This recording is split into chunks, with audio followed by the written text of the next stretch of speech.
Hi, good morning. Welcome to Escape Forever Free. It is our devotional hour. For those joining for the first time, welcome. We are here working at Escape Forever Free to restore physical, mental, spiritual, and social wholeness. This is our devotional hour. We start off together and you continue in-depth Bible study and scriptural highlights so you can search and seek and find light and truth. This morning's devotional comes to us from our Maranatha devotional. It is entitled, The Testimony the World Needs. Before we do that, let's recite our memory text, which we've been studying all week. The memory text comes to us from Genesis 6, verse 8. And it says, But Noah found grace in the eyes of the Lord. May God help us to continue to commit these scriptures to memory so we can use it to edify souls, including our own, when the Spirit leads us. Our devotional guide's key text comes to us from 2 Corinthians 3 and verse 2, and it reads, Ye are our epistle, written in our hearts, known and read of all men. The reading, the testimony the world needs. Transformation of character is to be the testimony to the world of the indwelling love of Christ. The world expects the Lord expects his people to show that the redeeming power of grace can work upon the faulty character and cause it to develop in symmetry and abundant fruitfulness. But in order for us to fulfill God's purpose, there is a preparatory work to be done.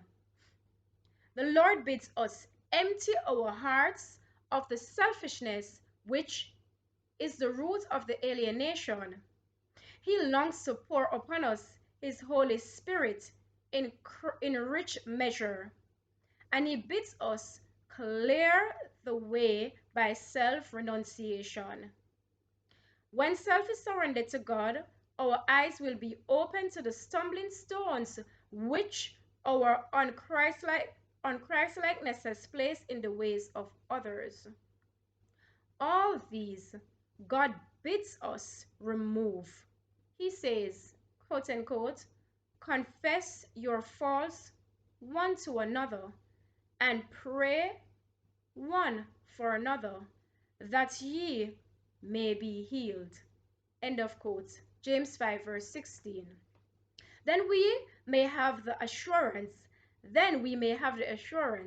that David had when, after confession of his sins, he prayed, Restore unto me the joy of thy salvation, and uphold me by thy free spirit. Then will I teach transgressors thy way, and sinners shall be converted unto thee. Psalm 51 verses 12 and 13. When the grace of God reigns within, the soul will be surrounded with an atmosphere invigorating to the spiritual life of all who inhale it. Everyone who is a partaker of Christ's pardoning love. Everyone who has been enlightened by the Spirit of God and converted to truth will feel that for these precious blessings he owes a debt to every soul with whom he comes into contact. Those who are humble in heart, the Lord will use to reach souls whom the ordained ministers cannot approach. They will be moved to speak words which reveal the saving grace of Christ. And in blessing others, they will themselves be blessed. God gives us opportunity to impart grace that He may refill us with increased grace. Hope and faith will strengthen as the agent for God's work with the talents and facilities that God has provided. Let me read this again. Hope and faith will strengthen as the agent for God works with the talents and facilities that God has provided. He will have a divine agency to work with him.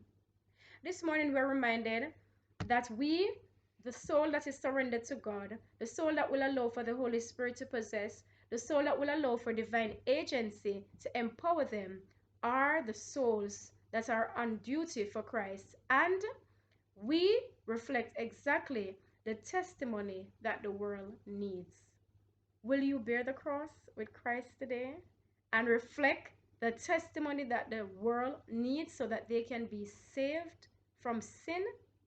Will you volunteer to be an ambassador for Christ? You're invited. Let us sing our meditational song as we think about coming to God and as we think about our role in seeking those who have not yet come. We'll sing Seeking the Lost. Seeking the lost, yes, kindly entreating wanderers on the mountain astray. Come unto me, his message repeating, words of the Master speaking today. Going afar, far upon the mountain, bringing the wanderer back again into the fold, the fold of my Redeemer, Jesus the Lamb for sinners slain, seeking the lost and pointing to Jesus, souls that are weak and hearts that are sore, leading them forth in ways of salvation, showing the path to life evermore. Going afar, far upon the mountain, bringing the wanderers back again into the fold, the fold of my Redeemer, Jesus the Lamb for sinners slain. Thus I would go on missions of mercy, following Christ from day unto day, sharing the faint and raising the fallen, pointing the lost to Jesus the way. Going afar, far upon the mountain, bringing the wanderers back again into the fold, the fold of my Redeemer, Jesus the Lamb, the Lamb for sinners slain. This morning, will you be that epistle, as the scripture said, written for men to read? Let us pray. Father, we thank you for your word that reminds us that there's a testimony that the world needs that exists in the life that we live, which speaks not only for us, but of you. This morning, may all in the hearing of this prayer who are in agreement, who are willing to come and enlist in service for you, to be the testimony that the world needs, as in their life depends upon it, may they, Father, be accepted now to be your children. May they walk away from sin, and may they confess all before you, repenting of them, and receive your full forgiveness, and enlist now to be true ambassadors that will reflect the testimony that the world needs. Father, help us to bear the cross with you faithfully. And Father, please save somebody today in this prayer. In Jesus' name I pray. Amen. Thank you for joining us this morning, and I pray that you'll truly consider going afar for God, if you're already journeying and coming to start to be a part of the army that is working for Him on this earth, this day is my prayer for you. Let the words of our mouths and the meditation of our hearts be acceptable in thy sight, O Lord, our strength and our Redeemer. Walk good, but above all, please walk with God. Have a great weekend and happy Sabbath when it comes.